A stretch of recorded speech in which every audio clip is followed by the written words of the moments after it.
The People's Countryside Environmental Debate Podcast. The People's Countryside Environmental Debate Podcast. The People's Countryside Environmental Debate Podcast. The People's Countryside Environmental Debate Podcast. Business has a part to play in the ecological and climate crisis. It's part of the problem and thus part of the solution, don't you think? So their question is, what's the true meaning of freedom? Not sure if you've talked about this before. This is the People's Countryside Environmental Debate Podcast. I'm Stuart the Wildman Mabbutt. He is? I'm Stuart the Wildman Mabbutt. No, I'm William Mankelow, of course. There can't be two Stuart Wildman Mabbutts on these podcasts, can there, Stuart? No. And we'll have a brief intro this time again. This podcast is basically evolved into answering 2 listener questions per episode, generally about the environment in some way, but if it's not about the environment, we try and bring it back to an environmental angle. And so, William, who's the first question from? And I know it's a long one. We're going straight into the questions, yeah. So, first question is from Cedric from Central Region in Malawi. And, it is a really long block of text. Now, before I read this out, Stuart and I don't see these questions before we press record, so we are approaching them as fresh as you are now going to be listening to them yourself, or listening to this question yourself. So, yep. Buckle up. This is a long question.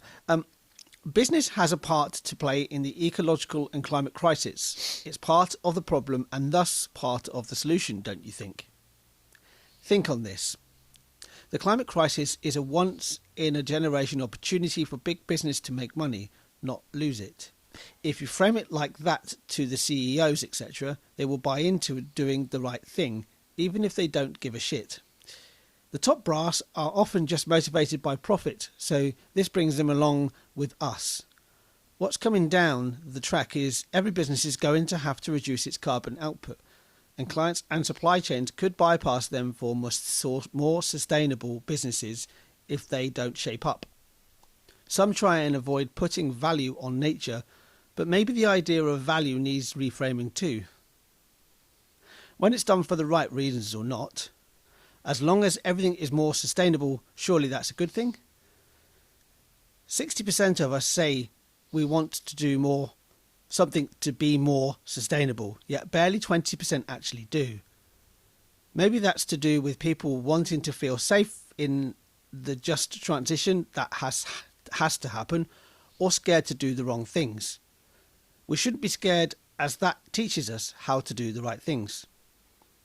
We're all part of the same system, none of us outside of it, so we shouldn't use energy thinking whether we should exert our influence from in the inside or from the outside.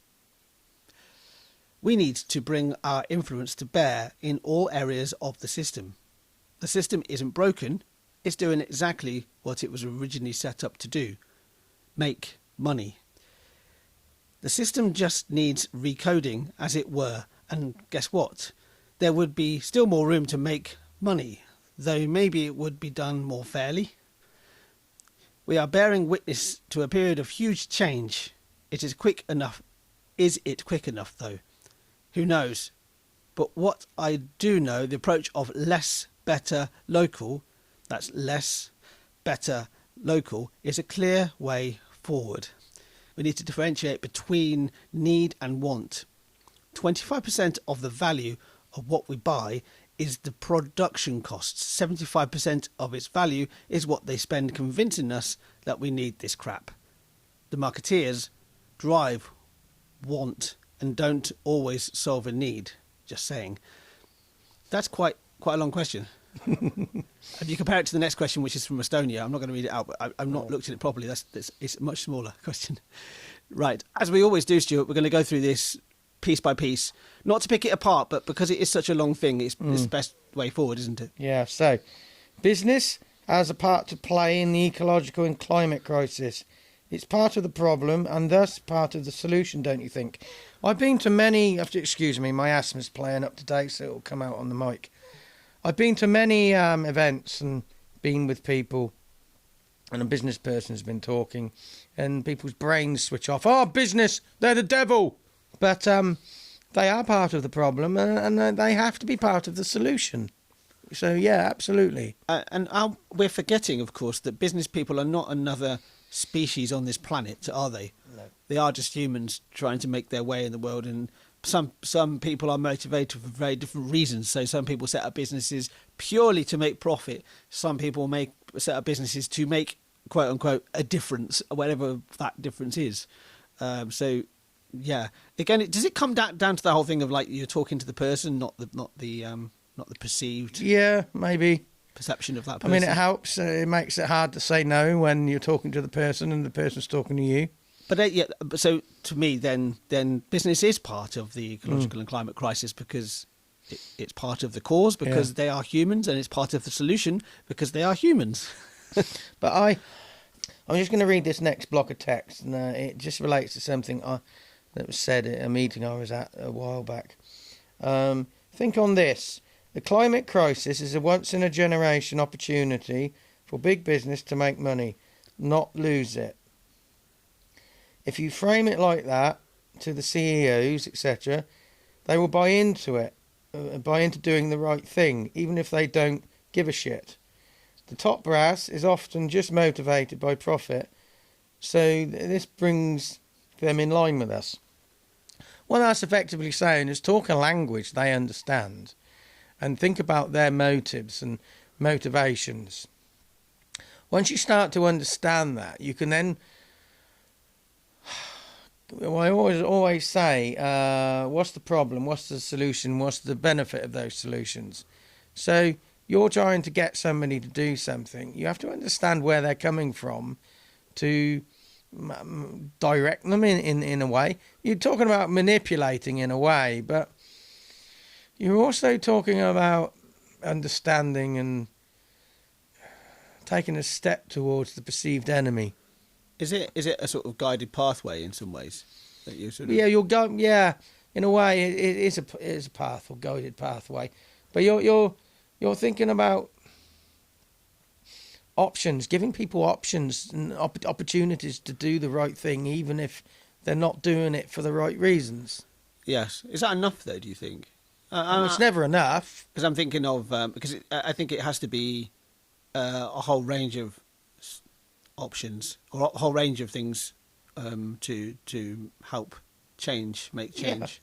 You think about traffic control is a good example. That I was in the city of Hamburg very recently, and Hamburg has got an exceptional public transport service. I think it has some around the realm of more than 500 different bus lines in the city. You're never really that far away from a bus, and Hamburg City are trying to make it so that everybody's within at least less than 5 minutes walk of public transport. Yet still, they have some of the highest traffic in Germany. Probably about 25% of journeys are done by car. So actually, you need to have other factors put into place or other things put into place to mitigate that as well. So it's not just a matter of one thing; it's a matter of a whole plethora of all of at the same time. At the same time, yeah. It's like a wave. When you're sat on a beach and a wave comes in, that wave you see comes in over the sand is made up of lots and lots of different energy inputs. You know, yes. It's not just the final product. But this is what I remember discussing at an event previously. Is what the question goes on to say: what's coming down the track is every business is going to have to reduce its carbon output, and clients and supply chains could bypass them for sustainable businesses if they don't shape up.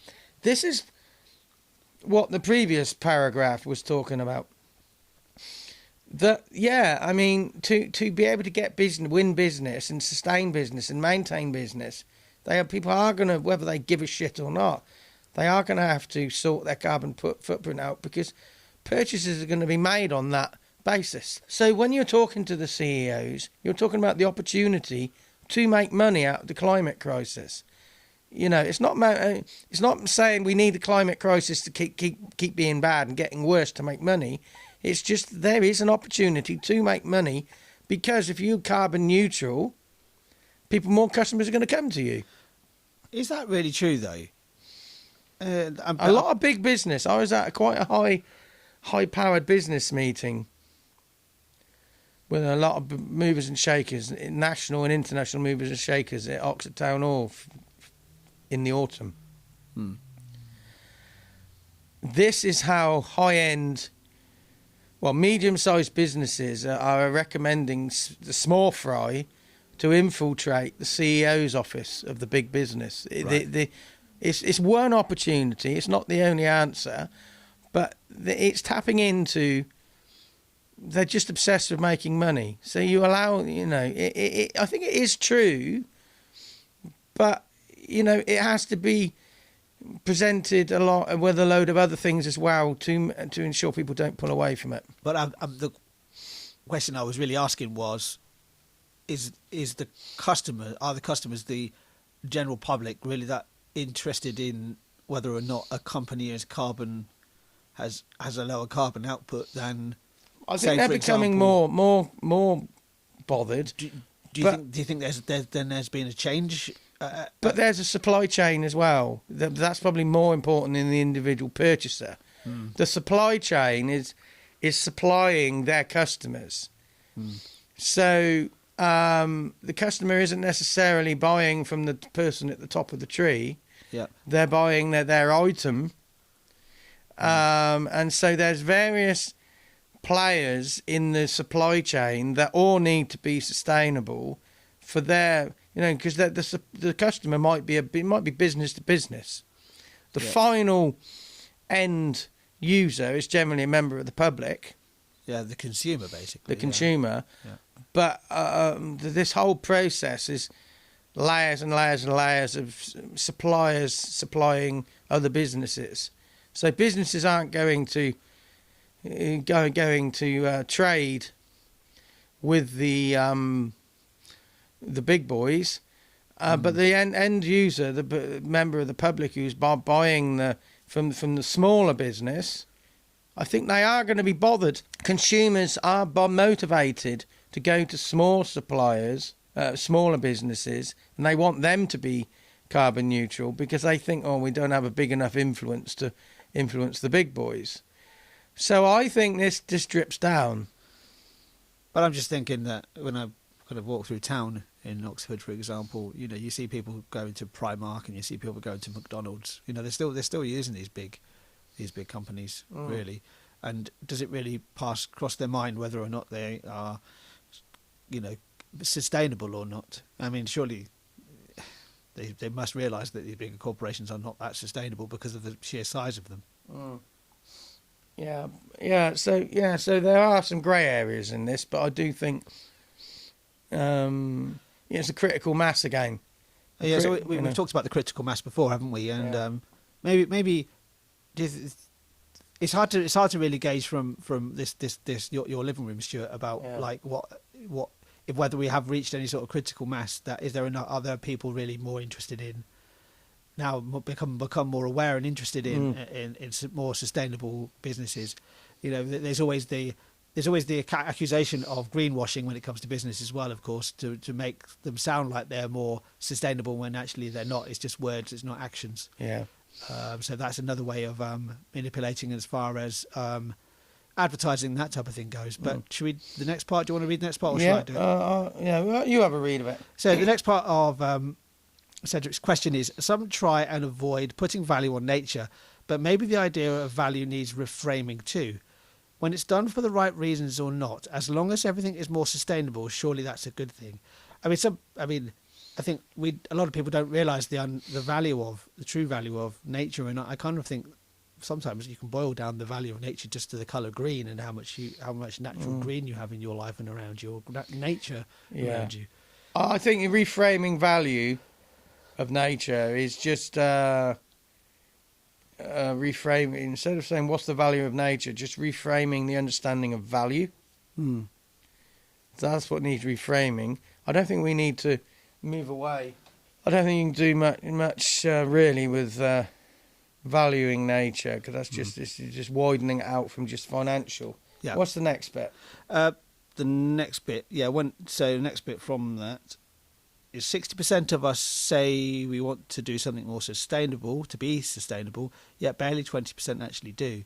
Maybe that's to do with people wanting to feel safe in the just transition that has to happen, or scared to do the wrong things. We shouldn't be scared, as that teaches us how to do the right things. I think the thing that's maybe missing from here, Cedric, is that I think we're also creatures of habit as well. That we habitually do something. We habitually clean our houses the way we do. We habitually buy the same stuff at the shops for whatever reason when we go shopping. Yeah. There's habit involved in this. Maybe there is fear as well. Maybe habit and fear are the two driving factors of what makes us not want to be more sustainable. I think there's a big fear in people not wanting to do the wrong thing, but does that come down to peer pressure as well? Yeah, I was thinking back to at school. People sometimes never put their names forward because they didn't want to appear to be stupid. But actually, doing the wrong thing is okay because, as Cedric says, you can learn from that. You learn that it's the wrong thing. You can't. You have to make your own mistakes. So there has to be space given to doing the wrong thing, as long as you're doing it for the right reasons. I've got an action just from this point as well, is that I often think there's no such thing as a stupid question, unless you've asked that question 100 times and you're not listening.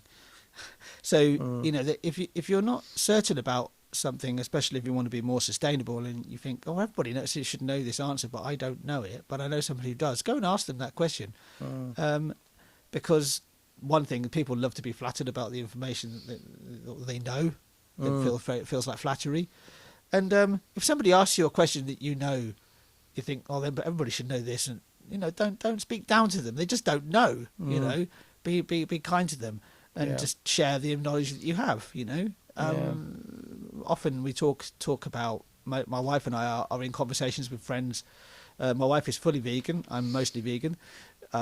We have a mostly vegan diet, I should say, because I don't like the label of vegan. It's just too polarizing for my liking.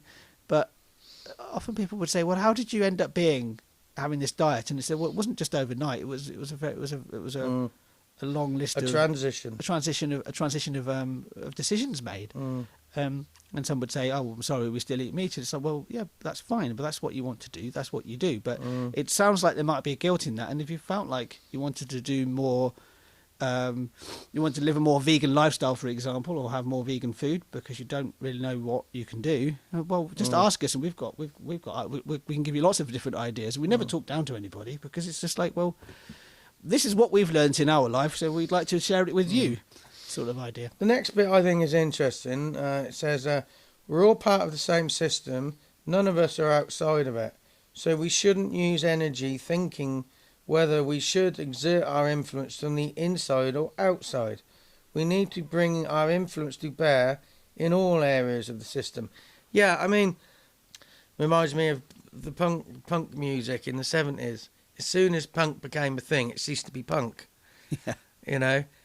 So it only lasted for a millisecond. Yeah. And it's sort of like, I'm always rebellious, and people say, oh, you're outside the system. You're not outside the system. You're in it. You play it in a different part of the system, but you're still in it. I mean, I was going to say that we were all part of the same system, but some of us, there's the effect of the system is not equal in both positive and negatives. Yeah.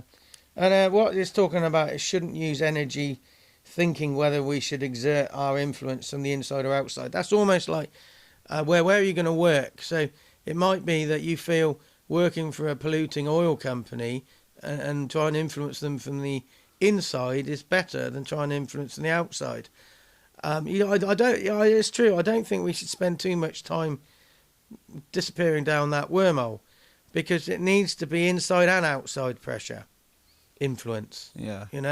So it's not where you place yourself. It's just you just have to consciously exert it. Go on. I do like the next bit, yeah. But do you want to just talk about the rest of this bit here? Yes, go on. The next bit, yeah. The system isn't broken. It's doing exactly what it was originally set up to do, make money. I just like that first part of it. Yeah, absolutely. Because we're talking about industrialization in a way, aren't we? The industrialization was basically taking what was done beforehand, but just making it more in quote unquote efficient to produce more, and when you produce more, you can sell more, and when you can sell more, you generally can make more money. I like the use of the word recoding. The system just needs recoding, as it were, and guess what? There would still be room to make money, so maybe it'd be spread more fairly. The system does need recoding, but I don't necessarily think that would mean it would be the wealth would be spread more fairly, because that comes down to values. It's the rich wanting to share their wealth, because if I've said it before, a group of trees that naturally grow, their roots are all connected, and the stronger trees will make themselves slightly weaker to send energy to the weaker trees. So the whole is more powerful than the individual. But I don't think necessarily if you recode the system, it would naturally mean the wealth is spread more fairly. That would need to be a conscious decision as well. That's just my view. Yeah, I entirely agree. We are bearing witness to a huge change. Is it quick enough? It's never quick enough, but sometimes you can rush these things. I mean, I will say at this point that the planet has had much more rapid change. I'm thinking of the large extinction event that happened 65 million years ago, which pretty much changed the world overnight. Yeah.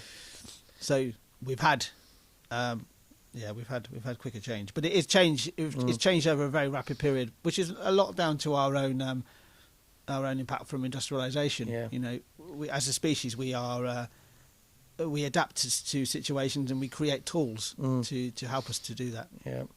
The less better local concept. Yeah, that's like global localism that we've often spoken about. Yeah. Should we go through those three stages as I understand them? So less is you're just reducing what you have. Better is you're just getting better quality, so that when you do buy something, it might be a little bit more expensive, but it'll last you longer. And getting it from local as possible. Now, go back to this whole idea of logistics within businesses, and I do understand that the highest carbon footprint of any delivery is sort of like the last 5 miles of any sort of delivery. It's the last leg of a journey. So if you think about your supermarket shop, for example, if you think about per kilogram carbon footprint, driving to the supermarket in your car and picking up your supermarket shopping is actually the highest, I believe, highest percentage. Yeah. Because everything else is done by mass. Yeah. I know Tesco, for example, they used to have a train, their own freight train, for example. I think they still do. You can see it go. I see it go through Stirling in Scotland quite often, and it was just to move lots of goods in one go for low carbon output. Okay, the last bit is interesting. We need to differentiate between need and want. 25% of the value of what we buy is in the production cost. 75% of the value is what they spend convincing us we need to buy this crap. The marketeers drive want and don't always solve need. Just saying.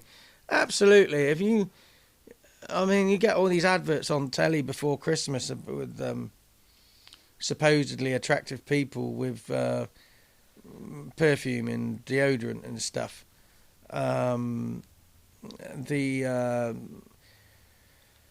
You must get that. If you get that, you suddenly get a 6-pack and stuff and all the rest of it. Yeah, if you actually start breaking down the cost in the supply chain, you really wouldn't buy it. But you have to give a shit as a consumer. I have an action. Now, you talked about being a little bit of being an outsider, being a rebel, and being outside the system. But you're not outside the system; you are part of it, right? Yeah. But my action has always been. There's a little bit of context, maybe. But I read in my mid-20s. I read 1984 for the first time, George Orwell's novel, and it got me looking at television in a very different way because of the telescreen and all that sort of stuff. But it also made me look at advertising in a very different way, as a form of propaganda, basically. That actually, I always think that advertising is almost like if somebody has to spend a lot of money on advertising something, you don't actually fucking need it. No. So my action actually is to as much as you possibly can do, just switch the adverts off. The best thing to do is if you're watching television, for example, you're watching TV, or you're watching streaming, for example, which has adverts on it. I mean, there's adverts now on Netflix as well if you have a certain type of subscription even. Just turn the sound off and turn away and pick up a book or something whilst the adverts are on, and don't pay any attention to them. And you might realise you're not buying all this crap, as Cedric says. I like Cedric. I like the fact that you called it crap, because there is a lot of crap we actually buy. The marketeers drive what they think they drive what we think we need, basically. The thing about being a rebel and still being in the system, you have the concept of the rebel that's understood by society, us, the system. So that's why it's within the system, because it's a concept from within. So people say I'm rebellious. You have to be careful not to be buy into that too much, because you start behaving how you think a rebel should behave. Yes, and if you think about a rebellion as well, so whenever there's been a rebellion in the country, the rebellion basically becomes the thing that somebody in the future will want to rebel against. Yeah, and I tend to look at myself as being contrary, not rebellious. Yeah, exactly. Yeah. I just no matter what comes up, I'll want to explore the alternative. What's the next question? Thanks for your question, Cedric. Thanks for the question, and also thanks for making this without us having to really do anything. You've made it an explicit episode for using the word. I think it was the word shit and the word crap in your question. We truly appreciate your expletives in this question. It's Itama from Harjama in Estonia. I'm saying that with a bit of a Finnish pronunciation. That's the next question. Finnish and Estonian are very close cousins. So their question is, what's the true meaning of freedom? Not sure if you've talked about this before.